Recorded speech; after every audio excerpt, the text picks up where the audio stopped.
Allow me to reintroduce myself. My name is Ho.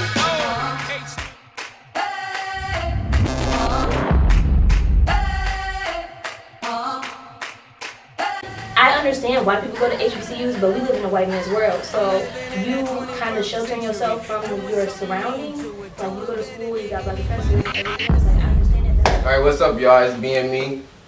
Together we getting together to talk about politics, Trump, everything that's going on today in this world. So let's get started. How y'all feel about our president? It's my ass. Barack? Barack, man.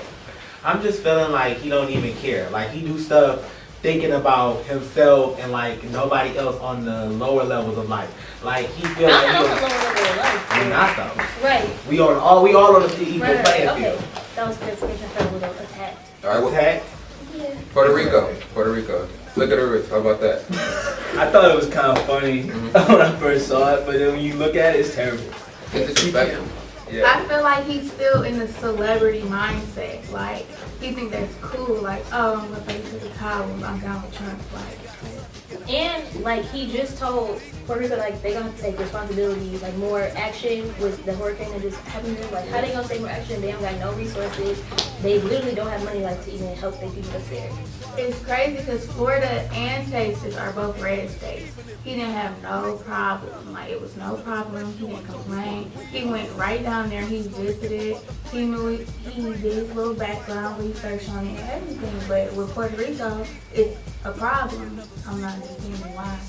And then he's like a dictator because if you against him or you opposed to him, like he shoots you down, he wants you fired, he wants you in jail, he wants you doing it like what? So what you think he stand for? Like as a president, like what do you think? How does he represent our country? Terrible. White It's poor. supremacy. Yeah, people voted for him, so there's definitely a portion that think like him. So basically, that's like those who voted for him. What we seeing right now, that's like really what America's about for real.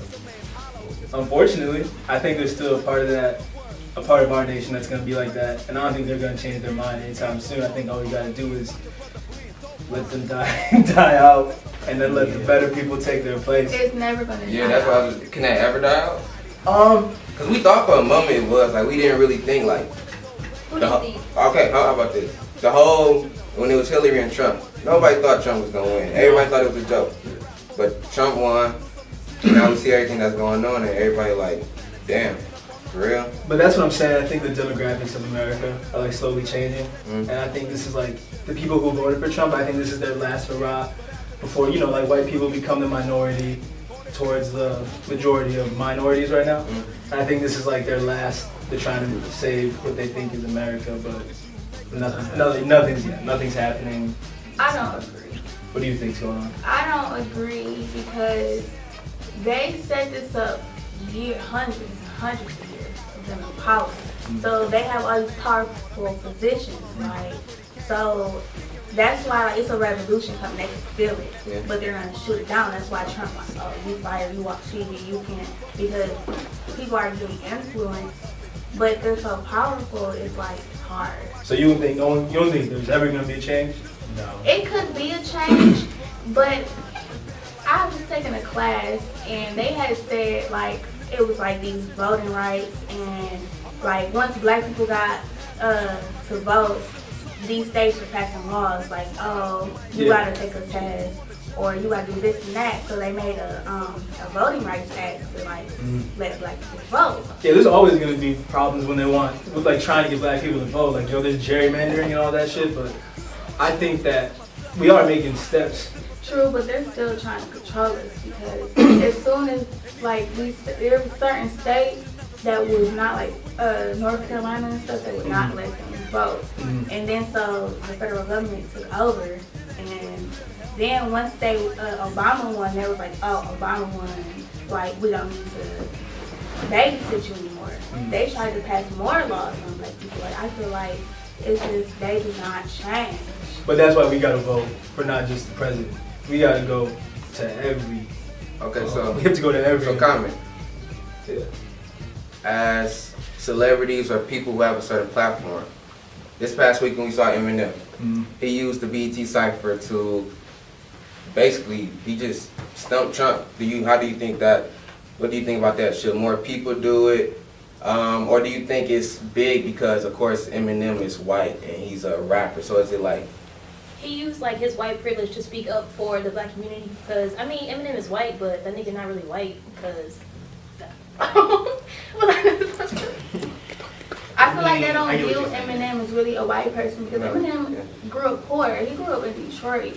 He grew up on 8 Mile. You feel me? So we relate to him. Like, from black people, not only does Trump not like black people, Eminem is a millionaire now, but he was poor, so he still probably see Eminem as poor. Like, he don't like poor, and he don't like black people, he don't like minorities. But the thing is, I think Eminem has a lot of poor white fans, and you know, a lot of those people did vote for Trump too. So I think it was kind of cool how he told his fans, like, you can pick a side, you can pick him or me, because a lot of Eminem fans are, you know, lower class, white. Should more celebrities do what Eminem did? Yeah, more white celebrities, because if more white celebrities do it on the same platform as him, even if it is just going on an award show saying, like, I support Black Lives, that shows them and everybody in their community that, hey, we're standing on the right side, and if you stand on the wrong side, we can't be cool.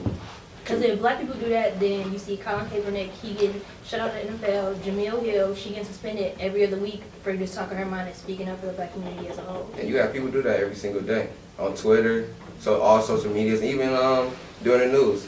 They never get backlash or anything. First incident with Jamil Hill, people want to actually ESPN. People want her fired from ESPN, which was crazy. And how do y'all feel about that? I felt like that was pretty disrespectful. She didn't even say nothing on like the actual ESPN show. All her statements were made from Twitter. So it's like, that's my own personal Twitter. And even though it does have something to do, even though my Twitter does have something to do with my work, that's my personal views. That doesn't contradict my work ethic or my ability to do what I need to do at the workplace. So I don't think that that was fair for her to get suspended on something that she said on her own personal Twitter. Okay, but even if we take that, like, people be talking reckless on Twitter all the time. Our president be talking reckless as hell on Twitter all the time. So if we gonna take Jamil Hill comments from her Twitter and hold her accountable, then we need to hold him to the same standards.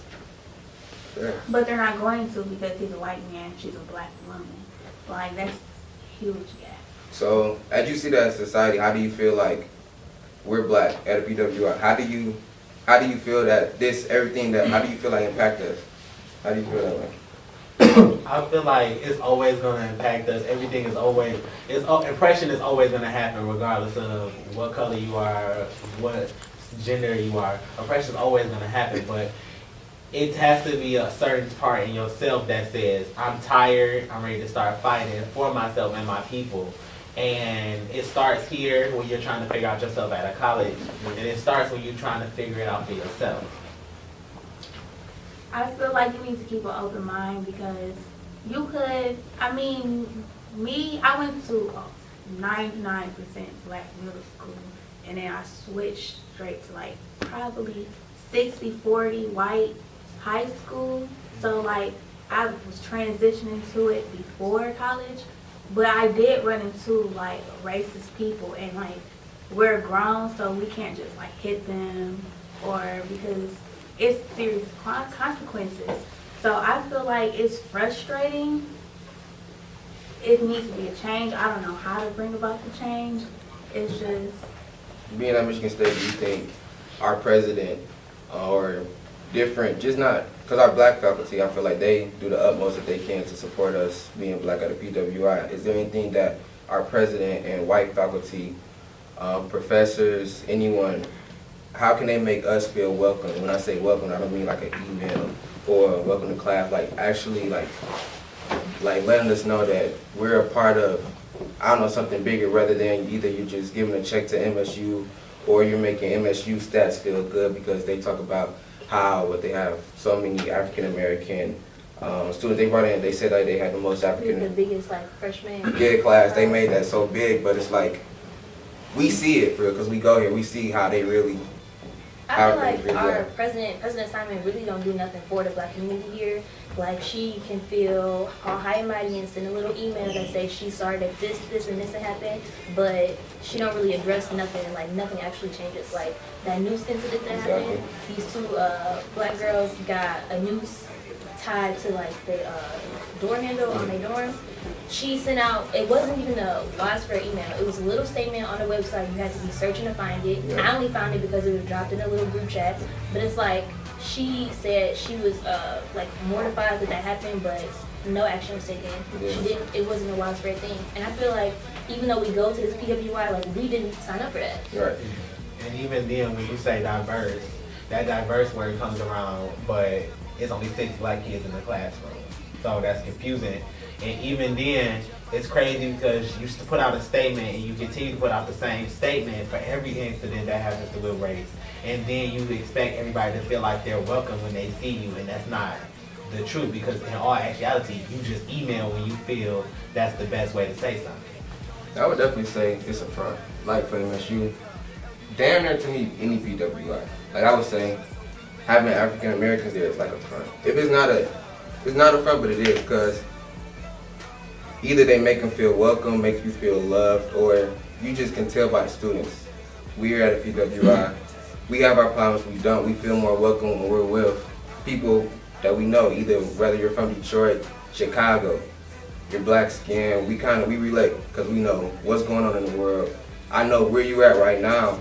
It don't matter what your name is or anything, I'm gonna support you. So I feel like that's one thing that we do as a community that MSU doesn't do as a university, but they claim they advertise what they That's do. why it's like always a debate between like a HBCU or a PWI. Always. And to me, like, I don't regret coming to Michigan State because I know like just how they using me to say that we a diverse campus, like I'm using them. I'm gonna use them. I'm Get that using them at the check. same time. Like Get that check. when I graduate, my diploma gonna have Michigan State University on the type. It's gonna have like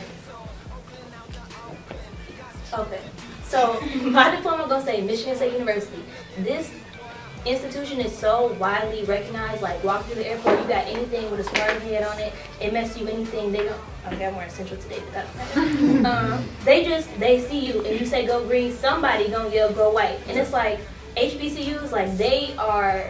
I wouldn't say hype because they're not like they deserve all the recognition that they get, but you walk in the airport and you got like a FAMU T-shirt on, like people, what is that? What is FAMU like? And like, I mean, I understand why people go to HBCUs, but we live in a white man's world, so you kind of sheltering yourself from your surroundings. Like you go to school, you got black professors and everything else. Like I understand that that's cool. This is my 3rd year here, and this is my 1st year ever having a black professor. So I thought that was like outside the box, but I mean not really because I requested that damn class. So I mean that was on me. But when I graduate from here, like just as much as MSU used me, I use them to get me where I'm going, and I'm using this Big Ten name to add to my resume. Well, I think that's a wrap on politics segment. Thank you. When you come up.